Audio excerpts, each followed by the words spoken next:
They say the eyes are the windows to the soul. But what if sometimes the reflection staring back at you isn't you at all? Emma had just moved into a new apartment. It was small, quaint, a place to start fresh after everything she'd been through. Hardwood floors creaked underfoot. Old windows let in just enough moonlight to make the shadows seem deeper.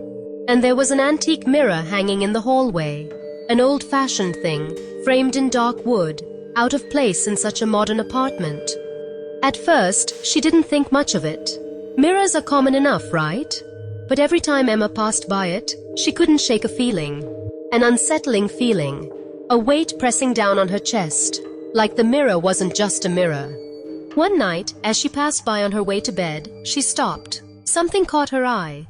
For just a second, her reflection didn't move with her. She blinked, but the reflection stayed still. Emma laughed nervously. Just tired, she told herself. She shook it off, went to bed. But the next night, it happened again, and again. Each time she passed, the reflection stayed frozen for just a moment longer, always out of sync with her. And then, it did something she didn't. It smiled. Emma's heart skipped a beat. The smile stretched, wide, too wide. The reflection leaned forward, pressing its hands against the glass, tapping softly. "Let me out." The whisper was faint at first, soft, but it was real. "Let me out."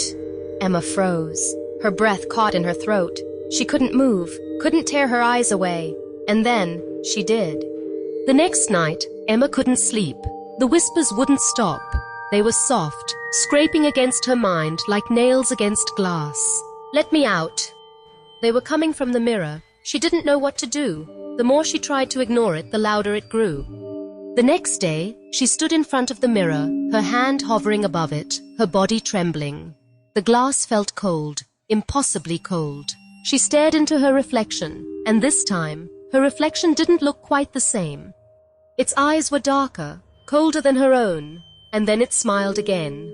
Emma gasped. The reflection leaned in, its face pressed to the glass, its fingers tapping. "Let me out." The cracks appeared. At first, just a small spider web, but they spread, pulse after pulse, the glass shattering with each tap of its fingers. The reflection knew. It knew her fear. And that's when Emma realized. It wasn't her reflection. It never had been. Her reflection was alive, and it wanted out. Emma turned to run, but the sound of tapping followed her, scraping, like nails dragging against the floor. The mirror. It was getting closer. The apartment itself seemed to shift around her, the air growing thick. "Let me out!"